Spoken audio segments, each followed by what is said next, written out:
क्या आप जानते हैं कि वो गुमनाम नौजवान जिसने 3,000 उम्मीदवारों को पीछे छोड़कर हजरत यूसुफ अलैहिस्सलाम का लाजवाल किरदार निभाया, वो आज कहाँ है, किस साल में है? क्या वक्त के साथ मुस्तफ़ा ज़मानी के सहर अंगेज हुस्न में कमी आई या वो अब भी पहले से ज्यादा पुरवकार नजर आते हैं? आइए सालमी शोहरत याफ्ता अदाकार की जिंदगी, उनके करोड़ों अहसासों, उनकी निजी जिंदगी के उन पोशीदा हकायक से पर्दा उठाते हैं जो अब तक आपकी नजरों से ओझल थे। ज़मानी की जिंदगी और उनके फनी सफर पर तफसील से बात की जाए तो यहाँ इंसान के रातों रात आलमी शोहरत की बुलंदियों पर पहुंचने की एक सहर अंगेज दास्तान है जो 20वीं सदी के अवाखिर और 21वीं सदी के आगाज की ईरानी सिनेमा का एक रोशन बाब बन चुकी। मुस्तफ़ा ज़मानी 20 जून 1982 को ईरान के शुमाली सूबे गिलान के एक छोटे से पुरसुकून कस्बे अमलिश में पैदा हुए। उनका बचपन कुदरत की हसीन इज़ारों के दरमियान गुजरा, जिसने शायद उनकी शख्सियत में वो ठहराव और संजीदगी पैदा की जो बाद में उनके किरदारों में साफ नजर आई। उनका खानदान उनकी इब्तदाई उम्र में ही मंजरान मुंतकिल हो गया, जहाँ उन्होंने अपनी इब्तदाई और सानवी तालीम मुकम्मल की और उस वक्त तक उनका दूर दूर तक अदाकारी या शोबिस की दुनिया से कोई वास्ता नहीं था, बल्कि वो एक निहायत ज़हीन तालिब इल्म के तौर पर उभरे जिन्होंने इंडस्ट्रियल मैनेजमेंट में बैचलर्स की डिग्री हासिल की और बाद अपनी तालीमी काबिलियत को मजीद बढ़ाते हुए टेक्नोलॉजी मैनेजमेंट में मास्टर की डिग्री भी मुकम्मल कर ली, जिससे जाहिर होता है कि वो सिर्फ एक फनकार नहीं बल्कि एक आला तालीम याफ्ता और मुनज़्ज़म सोच रखने वाले इंसान हैं। उनकी जिंदगी का सबसे बड़ा मोड़ 2004 में उस वक्त आया जब ईरान के मशहूर डायरेक्टर फराउल्लाह सल्हाशोर ने अपनी जिंदगी के सबसे बड़े प्रोजेक्ट यूसुफ पैगंबर के लिए एक ऐसे चेहरे की तलाश में निकले जो मासूमियत, खूबसूरती और रूहानी रोब का मजमुआ हो, और इस मकसद के लिए पूरे ईरान से तकरीबन 3,000 से जायद नौजवानों के ऑडिशन लिए गए जिनमें नामवर अदाकार भी शामिल थे। लेकिन कुदरत ने यह एजाज मुस्तफ़ा ज़मानी के लिए रखा, जिन्हें उनके करीबी रिश्तेदार की तस्वीर दिखाने पर शॉर्टलिस्ट किया गया और उनके पहले ही स्क्रीन टेस्ट ने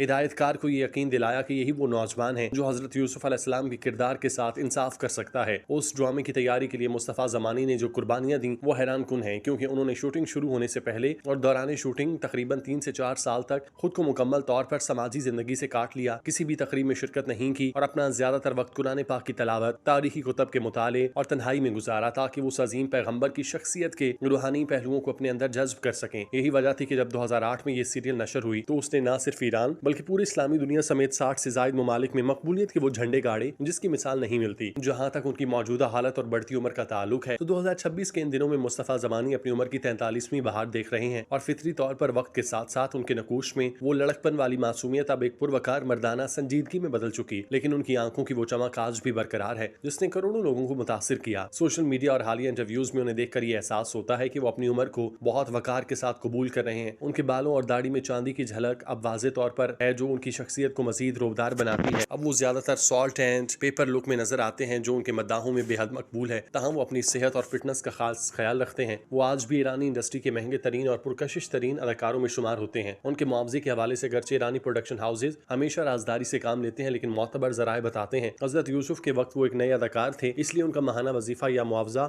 उस वक्त के हिसाब से चंद हजार डॉलर के बराबर था, जो एक बड़ी रकम तो थी मगर उनकी मौजूदा फीस के मुकाबले में कुछ नहीं था, क्योंकि आज वो एक फिल्म या सीरीज के लिए करोड़ों ईरानी रियाल वसूल करते हैं। उनका शुमार ईरान के अमीर तरीन फनकारों में है जिन्होंने अपनी मेहनत से न सिर्फ दौलत बल्कि बेपनाह इज्जत कमाई। जहाँ तक उनकी अजवाजी जिंदगी और बच्चों का ताल्लुक है तो मुस्तफ़ा ज़मानी ने हमेशा निजी जिंदगी को एक राज बनाकर रखा और मीडिया की बेजा मुदाखलत से दूर रहे। इंटरनेट और सोशल मीडिया पर अक्सर उनकी शादी और बच्चों के हवाले से मुख्तलिफ तस्वीर और अफवाहें गर्दिश करती हैं, जिनमें कभी उनका नाम उनकी साथी अदाकारा पेगा अगरानी या शहरजाद सीरीज की हीरोइन तराना से जोड़ा जाता है, लेकिन हकीकत यह है कि मुस्तफ़ा ज़मानी ने अभी तक बाज़ाब्ता तौर पर अपनी शादी या बच्चों के बारे में कोई अवामी ऐलान नहीं किया। वो सरकारी तौर पर अब भी गैर शादीशुदा हैं। हालांकि उनके मद्दा अक्सर उनकी निजी जिंदगी के बारे में तजस्सुस का शिकार रहते हैं, लेकिन वो अपनी खानदानी राजदारी को बरकरार रखने के सख्त कायल हैं। उनकी रिहाइशगाह के बारे में मुस्तनद मालूमात ये हैं कि वो ईरान के दारुल हुकूमत तेहरान के नहायत महंगे और पुरतयश इलाके सादत आबाद फरिश्ता के करीब एक आलीशान अपार्टमेंट में मुकीम है, जहाँ वो जिंदगी नहायत खामोशी और सादगी से गुजारते हैं। ताहम उनका एक मौरूसी घर शुमाली ईरान के सरसब्ज इलाके मजदारान में भी है। वो अक्सर वहाँ छुट्टियां गुजारने वालिदैन से मिलने जाते हैं। मुस्तफ़ा ज़मानी की नेटवर्थ और मालियाती अदादोशुमार पर नजर डाली जाए तो इस वक्त ईरान के अमीर तरीन अदाकारों की फहरिस्त में है। 2025-26 के तखमीने के मुताबिक उनके कुल असासों की मालियत तकरीबन $5 मिलियन